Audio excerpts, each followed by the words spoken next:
está acontecendo aqui na CCJ. É claramente um desvio de finalidade das ações dessa comissão.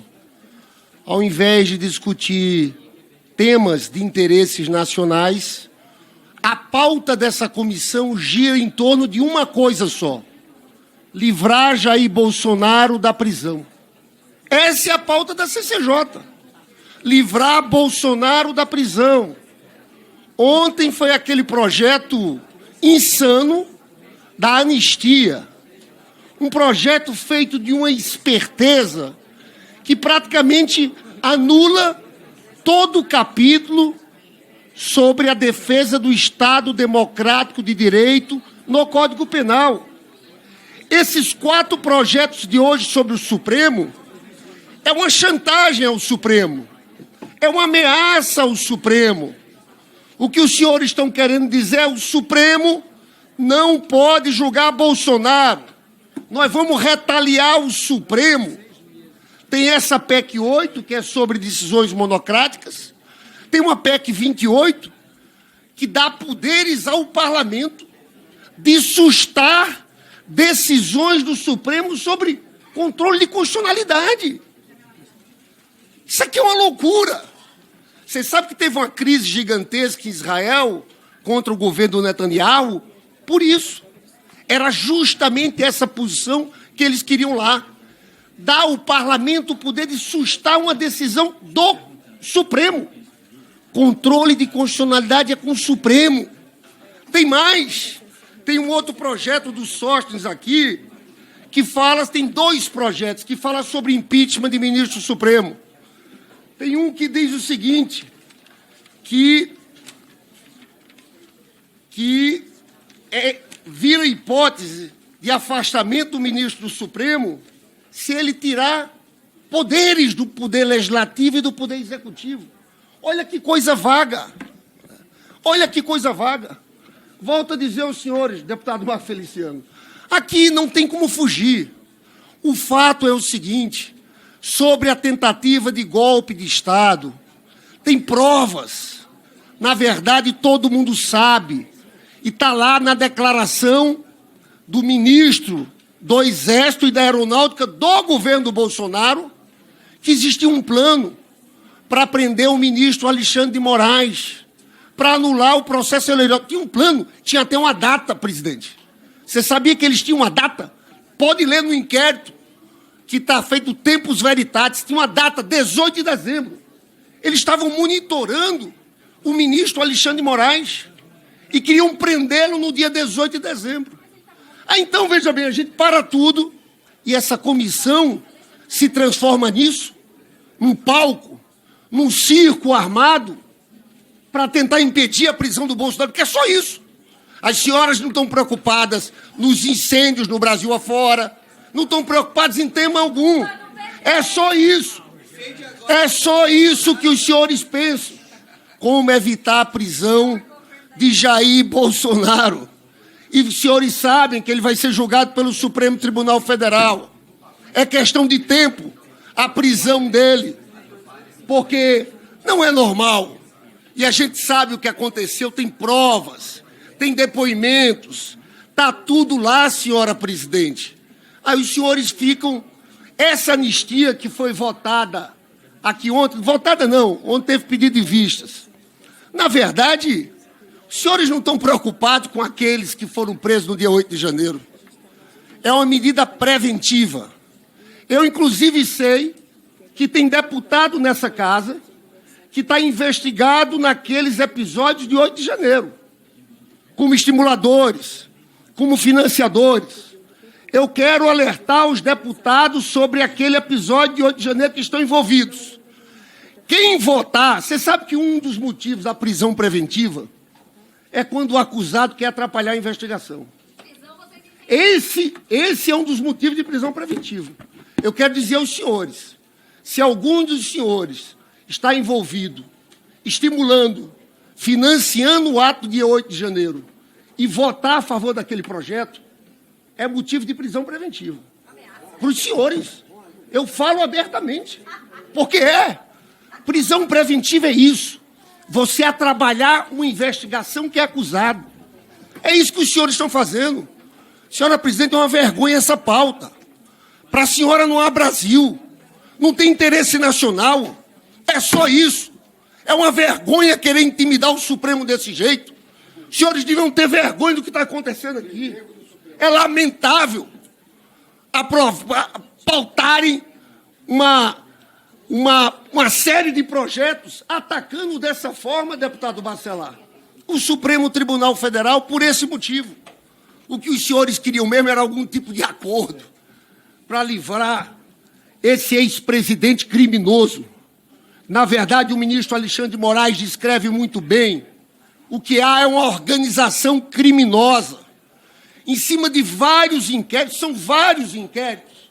Não tem, pessoal, os senhores estão numa batalha que não tem como vencer. Não há como livrar Bolsonaro da prisão por vários motivos. Tentativa de golpe de Estado, mas mais motivos.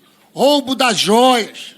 Tem mais, que é a utilização de recursos públicos, do cartão corporativo para pagar contas pessoais da Michele Bolsonaro.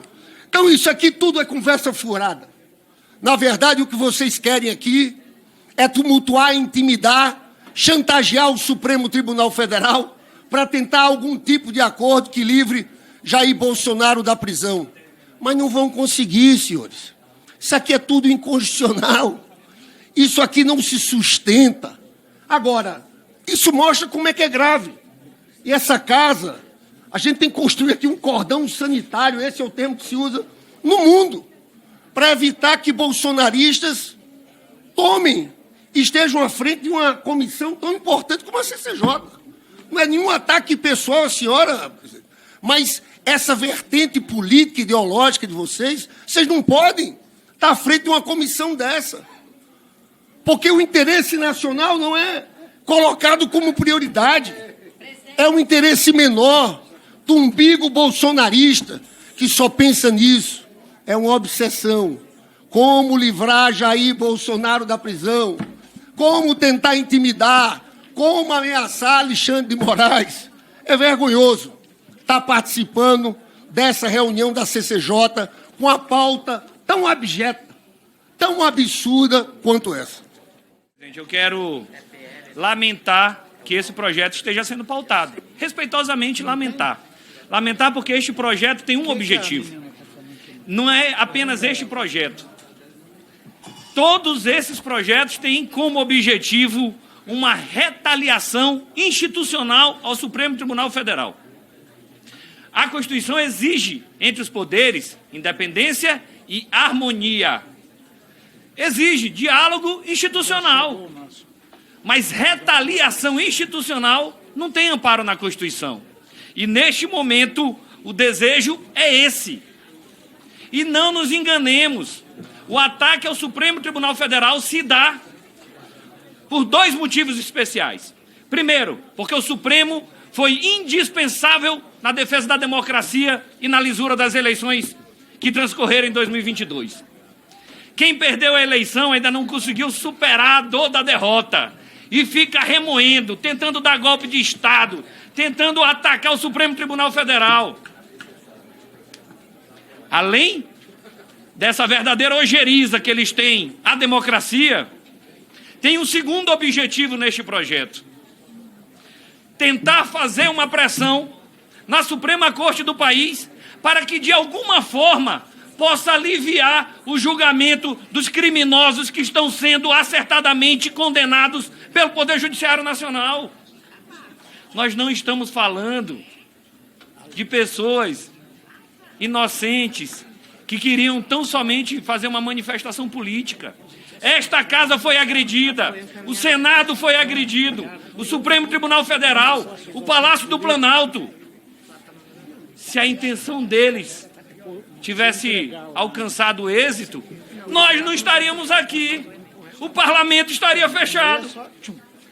O Poder Judiciário estaria fechado. E esta pauta tem uma única serventia, deputado Chico Alencar.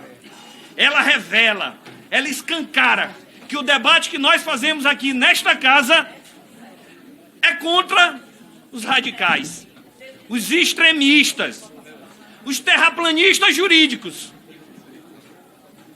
que odeiam a Constituição, que odeiam a separação dos poderes, que odeia quem defende a democracia.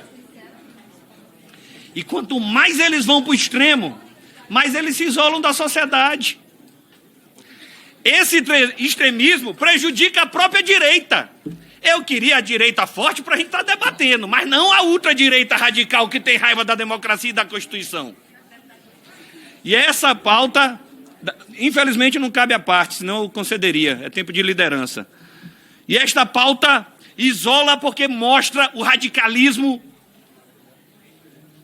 da ultradireita tentando ofender a Constituição Federal. Mas passemos, senhora presidente, eu posso concluir, presidente? Obrigado. Mas passemos à análise da matéria.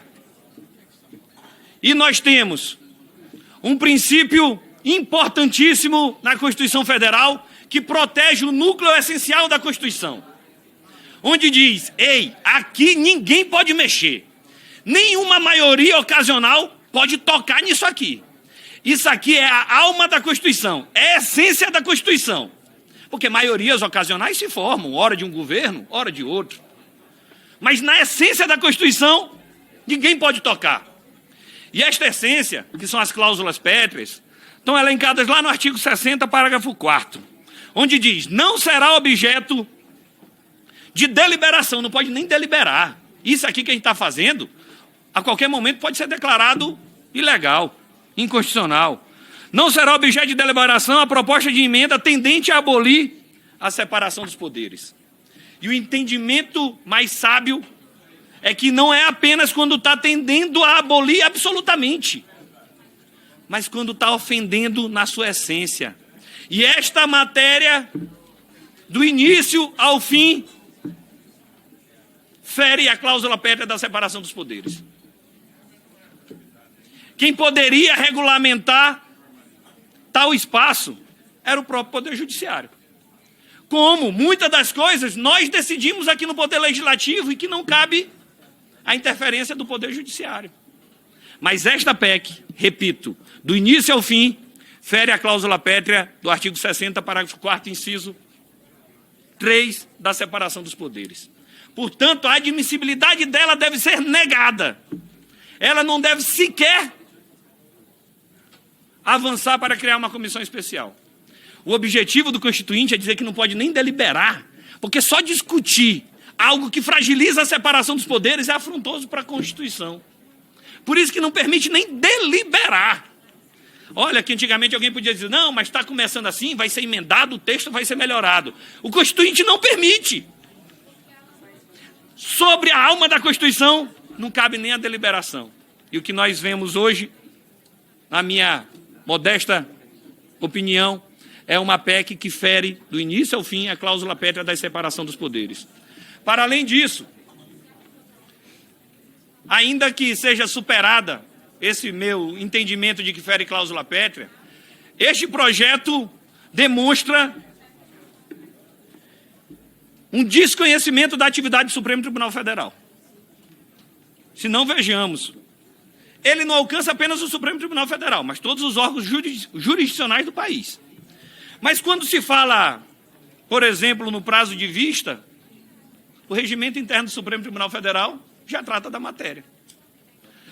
Os senhores acham mesmo que uma Constituição Federal tem que tratar de prazo de vista? Imagina se a gente fosse colocar o prazo de vista da CCJ na Constituição Federal. Regimento interno do Supremo que, salvo o melhor juízo, se equipara à lei ordinária. Avancemos.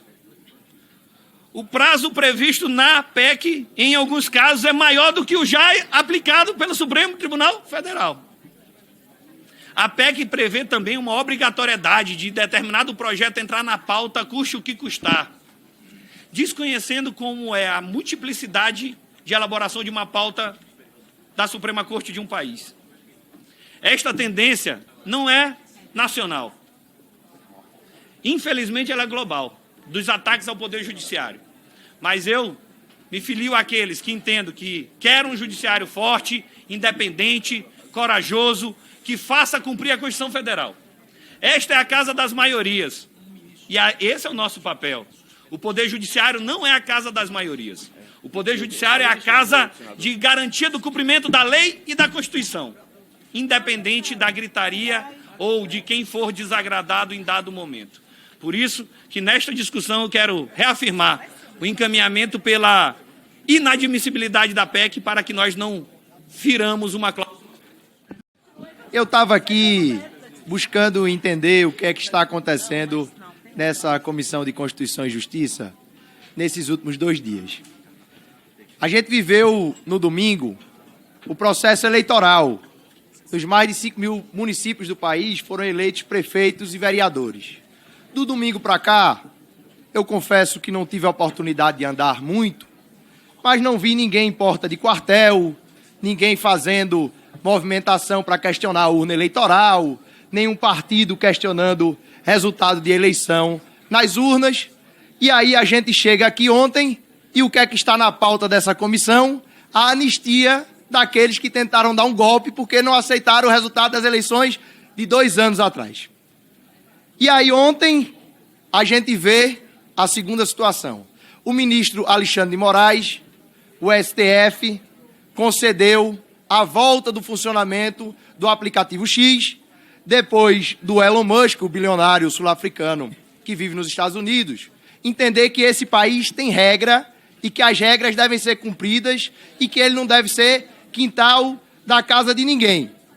E aí a gente chega aqui nessa comissão no dia de hoje, depois de ser visto e reconhecido pelo próprio Elon Musk e pelo X, e que é preciso cumprir as regras, e a gente está pautando o quê? Uma reforma troncha no Supremo Tribunal Federal, com uma série de coisas que são importantes serem debatidas, essa questão das decisões monocráticas, a questão também relacionada aos pesos e contrapesos, mas nesses 2 casos, num casuísmo às avessas. Parece que a gente está vivendo, tem aquela série do Netflix lá, o Stranger Things, que existe um mundo invertido. Parece que essa Comissão de Constituição e Justiça vive num mundo invertido, onde as eleições correm bem e a gente vai falar de anistia das pessoas que não respeitaram as eleições de 2 anos atrás.